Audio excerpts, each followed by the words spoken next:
Hei, jeg heter Nina, dette er mitt syrom, og serien med Nina Syrom. I denne episoden så skal jeg vise deg hvordan du syr denne t-skjorten. Dette er mønster nummer 7 fra brosjyre 317 i Lutherlås-systemet, men oppbyggingen av mønsteret er rett og slett at dette er en t-skjorte med faste ermer. Så det er på en måte det som kalles dolman sleeves på engelsk. At det ikke er noe isatt erme, det er bare klippet i samme stoffet. I tillegg så har han altså en V-hals.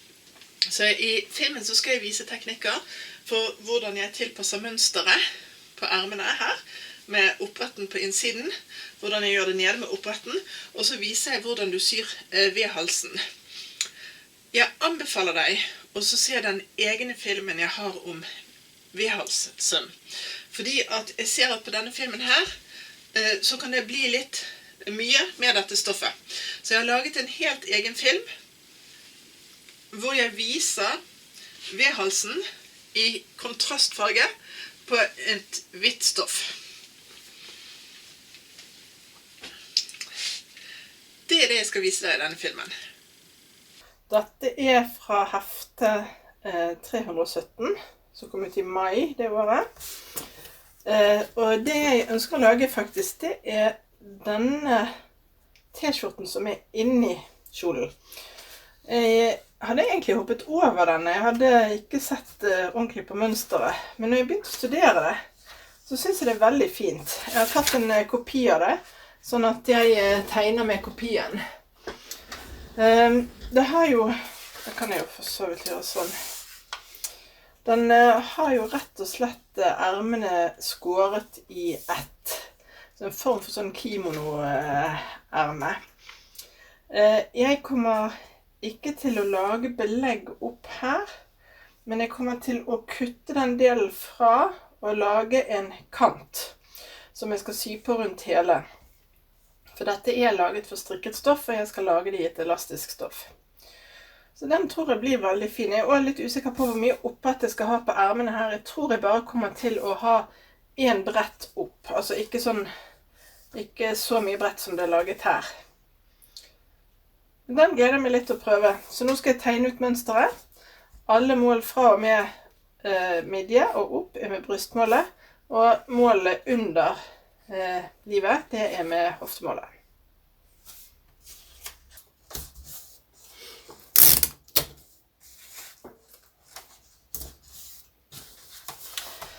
Så har jeg funnet ut at det kan være lurt å stikke hull midt i krysset først, før du fester målebåndet på. For da ser du hva du gjør, og når du da fester målebåndet på, og du begynner på brystmålet, så finner stiften din det hullet, og da er du klar.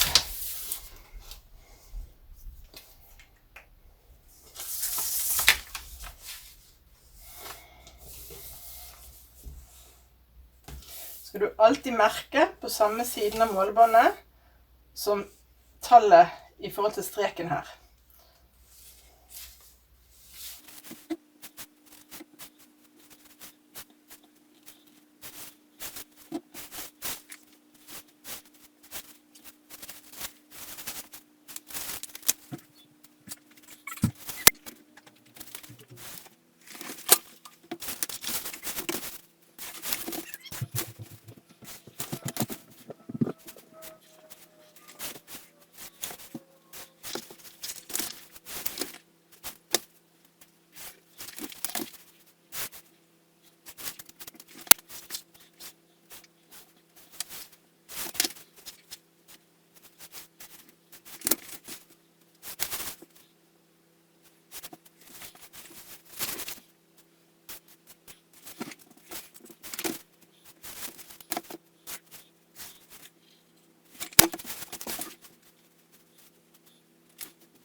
jeg langs linjen der hvor ermen slutter, sånn at belegget skal få riktig fasong her nede. Så når jeg nå klipper langs sømmålene her,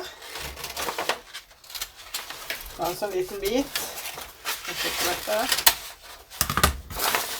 og bretter ut, sånn. Så har belegget fått samme fasong som det. Jeg skal ta og runde den litt bedre.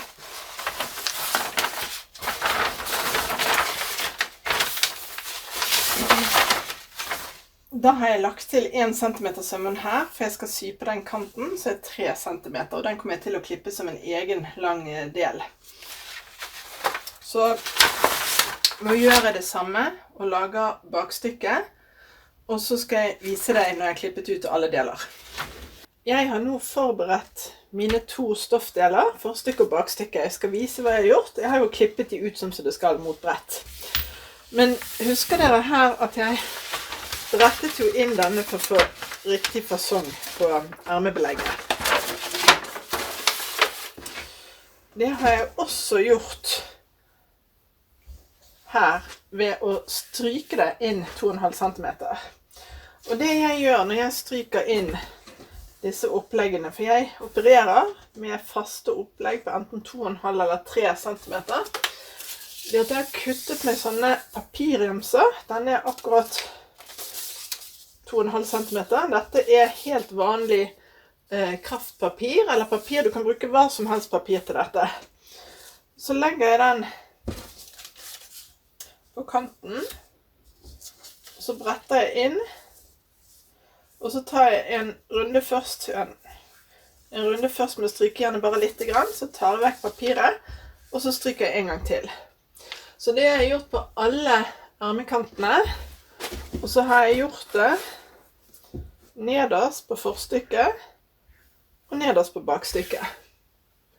Fordi at da er den veldig enkel å sy opp når vi har sydd sammen hele plagget. Og når vi kommer til det å sy sammen hele plagget, så er jo dette et enkelt plagg å sy sammen, i hvert fall i utgangspunktet. Og det jeg skal gjøre nå, det er at jeg skal sy skuldersømmene.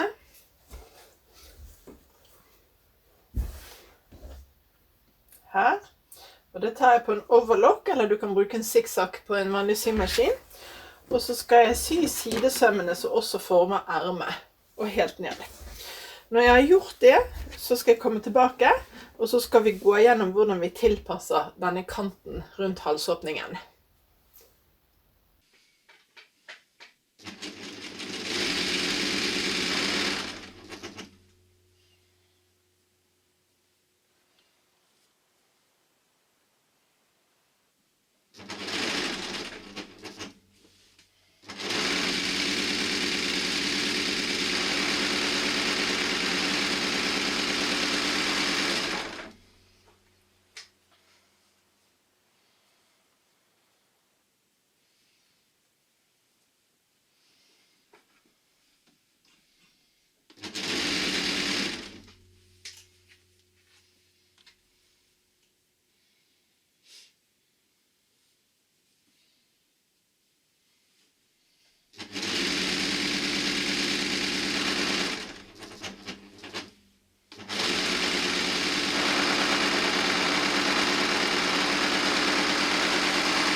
Når jeg skal sy denne på plass, så kommer den til å bli liggende sånn her nede. Og for å finne den rette vinkelen, ja, egentlig akkurat her så var vi ganske heldige, for her ser det ut som å gå nesten inn i 90 grader. Så det var jo egentlig ganske greit. Da kan jeg rett og slett ta og klippe opp begge der. For det vi skal gjøre da, det er å legge de på skrå sånn, og markere ned her, og brette til siden, og markere ned der, men i og med at de nå er like, så kan jeg klippe meg rett opp her, sånn. Denne kanten her nå 3 centimeter pluss 1 centimeter sømmål. Altså 8 centimeter, og jeg har strøket den flatt. Det første jeg skal gjøre nå, det å sy sammen disse 2 spissene, slik. Så nå syr jeg med rett søm opp der og ned der. Sånn, men når det gjort nå, så klipper jeg opp her i splitten, inntil sømmen min ikke gjennom. Fordi nå skal jeg presse ut disse sømmene til hver sin side, og legge de inntil hverandre sånn.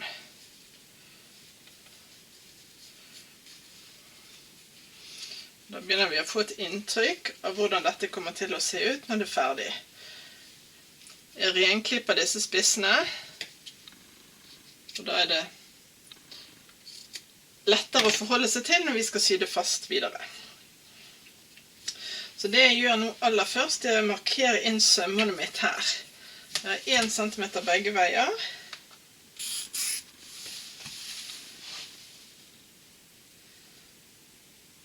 Sånn. Jeg markerer også inn sømmene her på halskanten. Bare akkurat nede i spissen. Sånn, for jeg må vite hvor det er. Sånn. Fordi når jeg skal sy dette sammen nå, så kommer jeg til å begynne med å bare sy fast en 10 centimeter nederst her. Så jeg skal legge dette sånn at punktet her, som treffer, altså der hvor sømmålene her treffer, skal treffe punktet der. Og da er det altså snakk om bare i forstykket. Så jeg legger den inn på slik, og så legger jeg en kant i kant, og så kan jeg sy opp en sånn 10 centimeter der. Og nå snakker vi om å sy sammen med rett søm. Det gjør ingenting.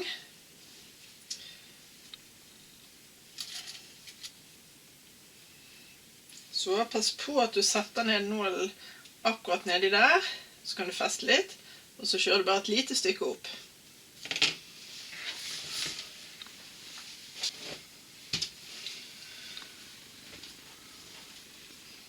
Sånn. Da er den sydd på der. Da skal vi gjøre det samme på andre siden. Men for å få det til, så må vi klippe et lite hakk her, fra spissen og ned til der hvor vi sluttet den, eller begynte sømmen på belegget. Så nå klipper jeg rett ned her, men ikke klipp forbi. Sånn. Jeg har en pitteliten millimeter igjen. For nå skal jeg altså vri belegget mitt rundt den veien, og gjøre det samme andre veien. Jeg skal vise en gang til. Vet ikke, blir det bedre hvis jeg legger noe hvitt bak? Nå har vi altså sydd fra punktet der, og så bare opp. Det der er jo ikke mer enn 6 centimeter, så det. Og nå skal vi ta tak her. Vi har klippet opp. Jeg skal vri rundt, sånn. Og så gjør vi det en gang til her. Og da syr jeg igjen, fordi at nå på baksiden, så vil den splitten her åpne seg opp. Denne spissen blir på utsiden, og det er helt i orden. Så vi vrir rundt, sånn. Det kan være greit å sette noen nå da. Sånn. Og igjen nå, så skal vi sy fra det punktet, og så opp en sånn 5-10 centimeter.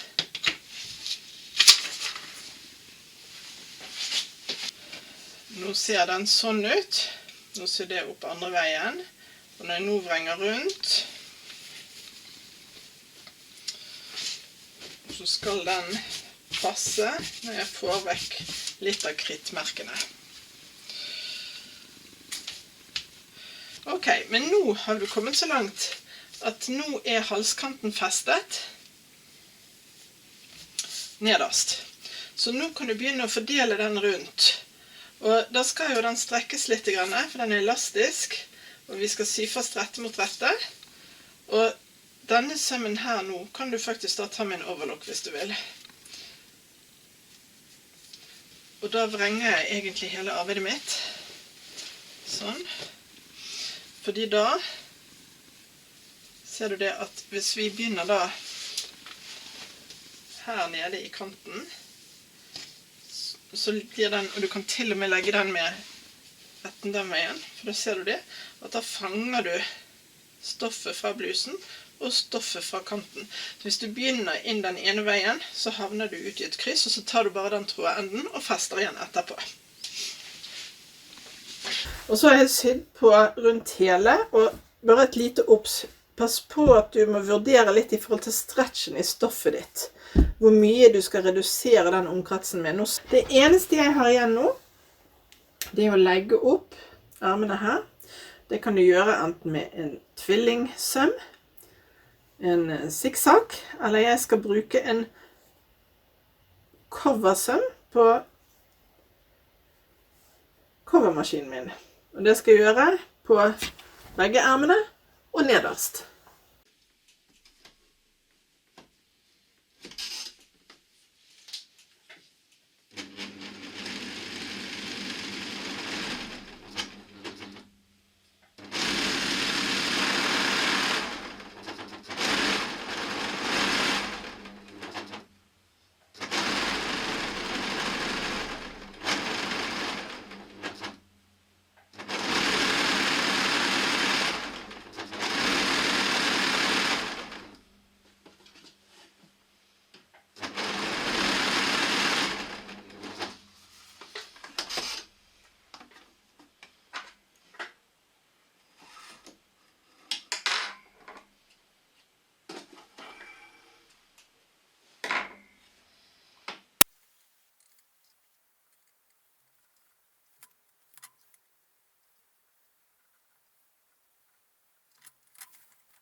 Har du vært med meg så langt? Da håper jeg at du vil abonnere, og at du vil klikke på den lille bjellen, sånn at du får varsler når jeg legger ut nye filmer. Så ses vi snart igjen.